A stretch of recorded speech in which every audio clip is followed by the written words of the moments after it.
Hi, it's Chris. I'm so glad you're here.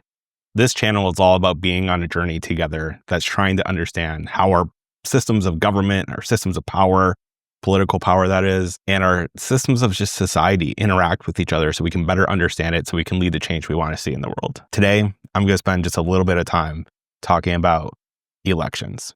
Now, when I say elections in the United States, most people immediately go and think about political advertisements or presidential debates or you name it. And to be quite honest, most of the people I talk to are really, really tired of that period of campaigning where you're constantly bombarded with nothing but political ads. It is tiring, but it's also interesting that we tend to jump right to the presidential election. See, we have a country that is based on a federal way of doing business. What does that mean? It means we have different layers of government. And while I think there is widespread distrust and animosity even, or just outright not enjoying watching what is going on at the federal level, there is also state level, there's county level, there's municipal levels.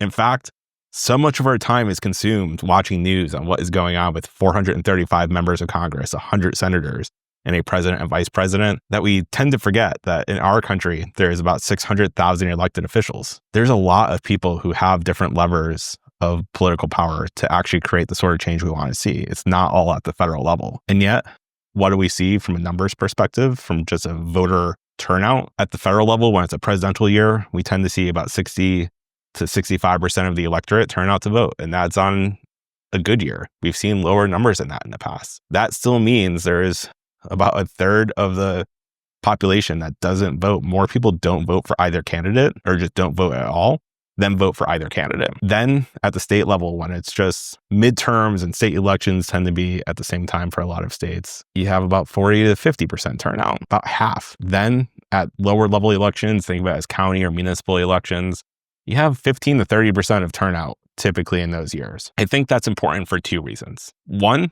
as a voter, and secondly, as a system of government.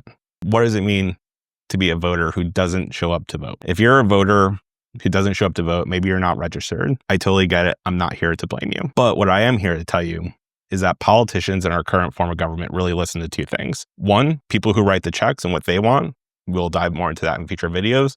And two, what group of voters want. So if the people who do show up tend to skew older, let's say, then that politician who gets elected is going to be really focused on programs for the elderly.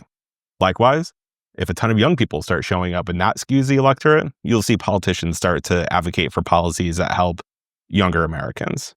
And anywhere in between, when men, women, certain demographic groups, it all changes what our elected politicians are actually doing. So when a third of people don't show up for a presidential election, a third of the country is saying, you don't need to worry about my interests when you're in power because you didn't have any say in that election. That's a little bit hyperbolic. I get it.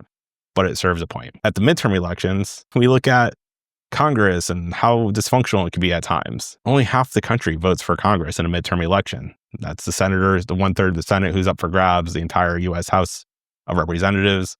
And oftentimes there's state elections at that same time. At the municipal election, 15 to 30% of people show up. That means that those elected officials are really trying to be responsive to 15 to 30% of the population that are your neighbors. Now, I'm not saying you have to show up and vote in every election. I get that people may not be informed enough on certain elections, but start voting more. If you start voting more and everyone in your group starts voting more, those politicians will start looking at your group and see how they can best serve them. That's just part of how the systems work. So that's as a voter. If you want to be paid attention to, register to vote and show up to vote. Two, what does it mean for our society? This one thing I heard about every election in my adult lifetime, especially at the presidential level, is I can't believe in a country of over 300 million Americans, why do we have to choose between these two candidates? Whatever election it is, whichever party you're in, I think there's this widespread belief that we could do better. And I get that.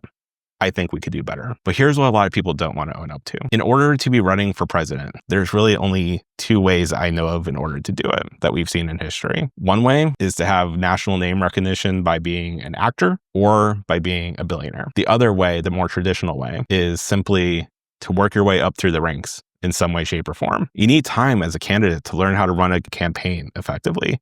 You need time to learn the mechanisms of power and how to talk to constituents while you're also trying to advocate for certain policy issues. More importantly, you need time for people at home to start to learn about who you are. And oftentimes the best way to have a platform is to be in office at some level. That's when the media entities start interviewing you and you start showing up in articles. That's when you start having millions of followers on social media if you're actively using it. And so what does it mean that 15 to 30% of the country is choosing our local leaders? That means that in a country of 300 million people, we have maybe 45 million people who are actually choosing who, if you want to take a baseball term, would go into the farm system at the minor leagues to start developing as players to ultimately become a pro who could actually run for national office and have a real shot at winning. That's part of the problem. We're all part of the problem. We have to start showing up to more elections. I know it's annoying. We think of elections as every 4 years or every other year.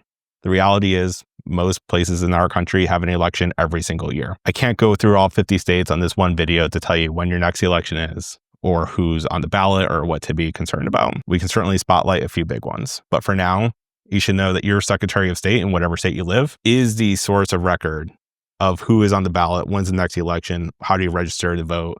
All of that information is on your Secretary of State's website. I will warn you, most government websites are not that helpful or informational from a perspective of ease of use. So don't wait till the last minute. Read it ahead of time. If you have questions, reach out to your local town clerk. If you have one, a county clerk, there are people that can help you figure out how to register to vote and when the next election is and who's on the ballot and what do they stand for. You're not in this alone. There's also a ton of voting organizations out there. My point in this video is just to make the point that we always tend to dissect the elections at the national level because most of our media is national. We tend to dissect the elections at the national level because that's what we all talk about. But the national level is really important from the perspective of international relations, big interstate commerce, and the rules that everyone in the country has to live by. Absolutely, it's important. I'm not saying it isn't. But our state governments tend to focus on what sort of safety nets does each state have for your individual citizens? What sort of school systems do we want to fund? What sort of infrastructure and how crazy do you want your state highways to be? What is the actual workforce programs to get people trained to get into jobs that they find meaningful and provide a living wage? That's all state level work. And yet most people don't know anything about how state government works. Again, not here to blame anyone. I didn't know really much about our state government here in Connecticut until I ran for office. And then we can't overlook the county municipal level. The county level often has sheriffs and local laws and how they get enforced. They have county roads and infrastructure. Schools and school boards are often at the county level. Sometimes they're at the municipal level. If you want the potholes in front of your road, in front of your house to get fixed, that's the municipal level of government that matters. So I hope by the time you got to this point in the video, you're with me on one simple fact. Showing up to vote and exercising that right is important. Showing up to vote in as many elections as you can possibly get to is even better because everyone deserves to have their interests represented in whatever level of government you're talking about. That's how it's supposed to work. Our government, whether you like it or not, is one institution that's supposed to represent us all. But in order to have it actually be an institution that represents us all, you have to show up when it matters. And that means voting. Thank you. If you haven't yet, please click like on this video, drop a comment below, and click that subscribe button. It'll help the YouTube algorithm make sure that these videos are getting into your feed. Thank you.